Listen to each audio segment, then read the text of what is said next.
de organização para voltar a responder por aquela cobertura de aproximadamente 95% dos casos de AIDS no Estado. Então, essa foi a grande prioridade do ponto de vista da gestão do Estado de Santa Catarina, no sentido de fortalecer justamente a capacidade não só financeira, mas também do ponto de vista do apoio técnico colaborativo da Secretaria de Estado da Saúde na perspectiva da implantação do serviço. Pode passar, por favor? Então, aqui, como eu gosto muito, né, epidemiologista é muito pragmático, né, ou seja, o que é visual e o que é dado para nós é fundamental. Então, essa questão visual mostra exatamente o que nós tínhamos em 99, ou seja, os 9 municípios com POA, o que receberam os primeiros recursos. Pode passar. Em 2000, já os 18 municípios. Você pode ver que houve um certo aumento na região litorânea e um primeiro passo na questão da descentralização, da interiorização. Pode passar. Aqui em 2003, a implantação do PAN, com os 33 municípios. Olha a diferença já do ponto de vista da distribuição espacial, da contemplação. Pode passar. Aqui nós tivemos em 2005 os 33 do PAN, mais os 16 municípios prioritários. Essa é a distribuição, vai passando. 2006, 15 municípios, praticamente ficou a mesma, passa. 2007, 23 municípios, olha como o espaço tem aumentado. 2009, 22 municípios. E 2012 agora, pode passar, com a perspectiva da descentralização dos 25 municípios. Nós temos essa distribuição do ponto de vista de municípios com recebimento de recurso financeiro. Pode passar. Esse, na verdade, seria, então, a distribuição total em relação aos 58 municípios que, de certa forma, estão sendo incentivados, né, aqueles 33 relacionados com recursos, transferências federais, fundo a fundo, fundo nacional para o fundo municipal, e mais esses 25 municípios aí, com a transferência Fundo Estadual de Saúde para Fundo Municipal de Saúde, para que a gente faça e estruture esse fortalecimento. Pode passar. Aqui uma questão do ponto de vista de algumas situações que podem também nos deixar, né, com a memória, de certa forma, mais organizada, mas só para a gente ter a distribuição. Né? Em 1999, 2002, 18 municípios. Em 2003, tivemos mais 15, ou seja, 33 municípios com PAN. Aí, mais 16 municípios novos foram para 49, e a gente manteve, chegando lá na proporção hoje da previsão de 2012, com 58 municípios com repasse de recursos. Pode passar? Isso mostra uma questão importante. Quando a gente começou com a perspectiva da descentralização, em 2005, representava apenas 36% do componente estadual descentralizado para esses municípios. Nós vamos fechar 2012 com 76% dos recursos do componente estadual descentralizado para os fundos municipais de saúde. Pode não parecer muita coisa, mas é substancialmente um elemento que tem a perspectiva de fortalecer, de induzir a gestão municipal na sua organização. A gente pretende manter, pode passar um outro quadro só para ver. Então, aqui só para ter uma ideia, no período de 2005 a 2009, da descentralização dos municípios, dos 25 municípios, ou dos 15, 16, 22 que foram aumentando, nós tínhamos conseguido descentralizar apenas 50% a 51% dos recursos. 2012 nós vamos fazer 76%, ou seja, que no total de recursos hoje já recebidos pelo Estado, do ponto de vista de transferência da União, e do que o Estado repassou para os municípios desse componente, nós estamos chegando a 56% desses recursos, o que é, sem sombra de dúvida, né, uma expectativa de um incentivo, de um investimento extremamente importante e que possibilita que o município possa organizar os seus serviços. Pode passar, por favor? Aqui, uma questão importante, que além de perseguir o princípio da descentralização, alguns investimentos extremamente importantes são de responsabilidade do Estado e a gente continua perseguindo isso de uma maneira muito incisiva, né, e como uma ação inerente de responsabilidade do nível estadual, que é o que diz respeito à consolidação da capacidade instalada, seja do ponto de vista de insumo, do ponto de vista de conhecimento técnico, de qualificação técnica, e do ponto de vista também, onde é necessário, de investimentos. Né? Por exemplo, quando nós fizemos a descentralização do laboratório de CD4 e CD8 para o município de Chapecó, para atender toda a região oeste de Santa Catarina, já vou mostrar para vocês. O Estado investiu, sob sua responsabilidade, para que o laboratório pudesse estruturar, R$80 mil na ocasião. Pode não parecer muito, mas foi o dinheiro que possibilitou com que o laboratório no município de Chapecó pudesse ser estruturado. Aqui tem uma diferenciação, que vocês vão dizer, o que aconteceu em 2008? Não, aconteceu em 2008 um milagre aqui, aí eu vou fazer uma ressalva no finalzinho, mas aqui é a prioridade do ponto de vista da intervenção na redução de danos. Houve uma propositiva, e eu comento na frente, mas do ponto de vista de uma proposta de institucionalizar a ação de redução de danos nas unidades no serviço de saúde, do ano de 2006, 2007, e em 2008 culminou com praticamente o grande número de pessoas e profissionais capacitados da área de educação, saúde, justiça e segurança, no sentido da formação dos redutores, para que pudesse, né, implementar. Lembrando sempre em consideração, e eu acho que a Rosália vai trazer isso de uma forma bastante latente, mas a prioridade de intervenção nossa tem sido a qualificação e o aperfeiçoamento da estratégia de saúde da família, ou, de modo geral, da estratégia da atenção primária ou da atenção básica aqui no estado de Santa Catarina. Então, vocês podem ver que nós temos mantido uma média regular em torno de 1.500, 1.600 profissionais técnicos anualmente capacitados, que vai desde a vigilância de HIV, de laboratório, a questão de manejo clínico, manejo básico, manejo mais especializado, né? Recentemente incorporou toda a questão das qualificações que diz respeito à questão das hepatites virais também. E a gente pretende. Em 2011, a gente passou por um processo aí de revisão do ponto de vista de prioridades na área de vigilância, e a gente deu uma segurada do ponto de vista da capacitação, até porque também tem que chegar um momento, você tem que fazer uma avaliação, né? Ou seja, sair por aí simplesmente capacitando, sem ter qualquer feedback ou qualquer possibilidade de avaliar se isso é o correto e se isso está dando o impacto necessário, fica muito difícil. Pode passar?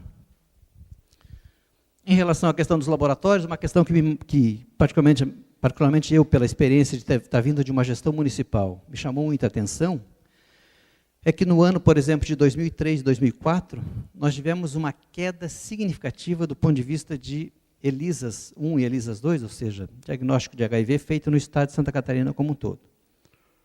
Isso me deixou muito incomodado do ponto de vista, porque nós tínhamos fechado o ano de 2001,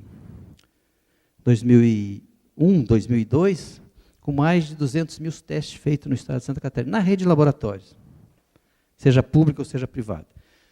E aí, por algumas razões ainda que não estão justificadas, houve uma queda bastante acentuada. Então, a estruturação do ponto de vista do diagnóstico também foi um objetivo a ser perseguido, né? Tem alguns estudiosos que estão, nesse momento aqui, talvez a Rosália, pela sua experiência, possa também contribuir, mas indico de uma forma muito claramente que nesse período todo nós tivemos toda aquela lógica de trazer toda a testagem de HIV simplesmente para a rede pública. Ou seja, praticamente afastamos e descaracterizamos a questão da rede contratada, o Sistema Único de Saúde, a rede privada, e que faz testagem de HIV, com confirmatório na rede pública. Então, isso foi um dos motivos que pode ter resultado a queda.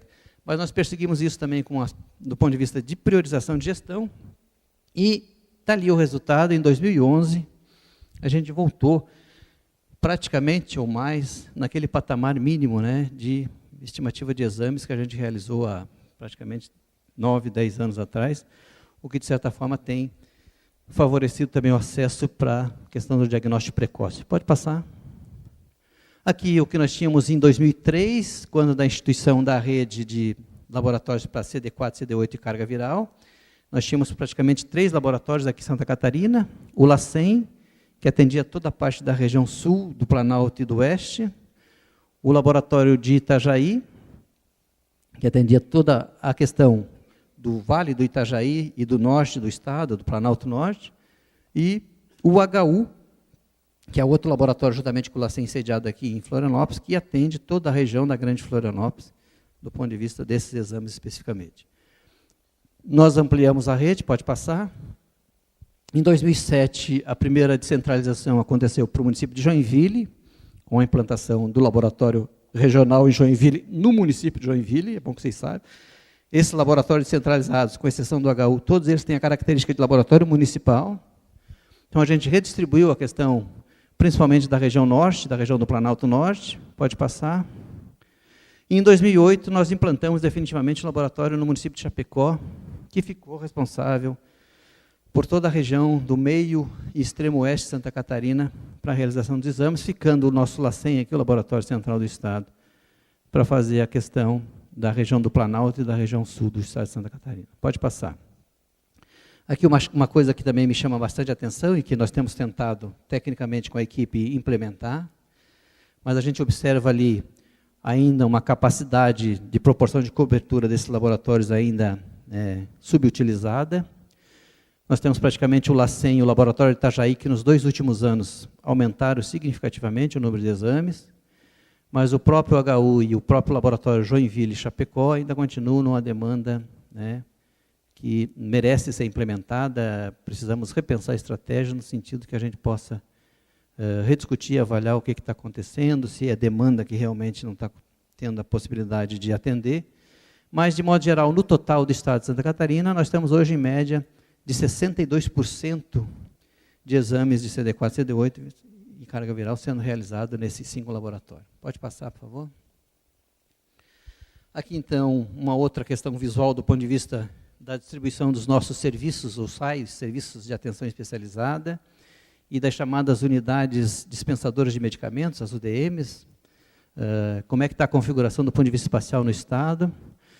Nós temos praticamente 62 serviços ambulatoriais especializados no Estado de Santa Catarina, que atendem DST, HIV, AIDS, e estão começando, na sua grande maioria também, a começar a atender hepatites virais.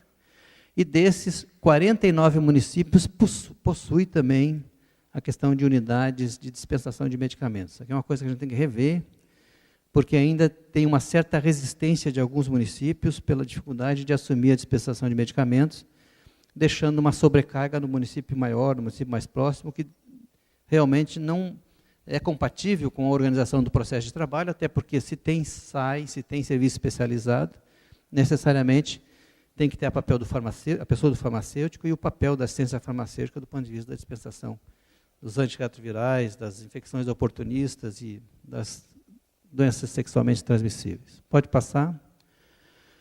Aqui, só para ter uma ideia, aquilo que me chama muito, e praticamente eu olho com muito bons olhos para isso aqui, do ponto de vista da implementação da gestão. Em 2002, nós tínhamos apenas 22 maternidades, hospitais maternidades no Estado de Santa Catarina, que faziam testagem rápida no momento do parto, no Estado como um todo. E hoje, um trabalho de fruto da equipe, fruto da parceria com as instituições e com os municípios, nós temos 96 hospitais maternidades fazendo testagem, e que o ano passado, praticamente, nós fizemos mais ou 10 mil testes rápidos somente nessas maternidades. Do ponto de vista espacial, pode passar, é isso aí. Nós temos 96 maternidades em 75 municípios catarinenses, ou seja, na distribuição geográfica, um componente extremamente importante do ponto de vista da ampliação e do acesso no que diz respeito às nossas gestantes e na segurança que nos dá de uma gestante que ainda não teve a capacidade de ser devidamente identificada e conduzida no manejo da atenção básica ou do serviço básico de saúde e por algum motivo, alguma razão escapou e teve que fazer a sua testagem no momento do parto. Pode passar. Aqui eu queria... Santa Catarina são... Eu já vou fazer o... Não, já tem aqui. Aqui eu quero fazer um destaque especial, e aí eu queria permitir aqui a mesa e a plateia, mas aqui eu quero fazer um destaque fundamental do ponto de vista da atuação da redução de danos do Estado de Santa Catarina, nesse binômio aí nocivo, e que compromete muito a questão, não só da qualidade de vida das pessoas que, infelizmente, por algum motivo, utilizam droga, mas principalmente porque é uma porta aberta, fortemente responsável pela transmissão de HIV, AIDS e de outras hepatites, por exemplo, e outras doenças que têm um caráter extremamente importante na saúde pública. Então, aqui em Santa Catarina, vocês podem ver que já em 1991, a transmissão por drogas, por uso de drogas,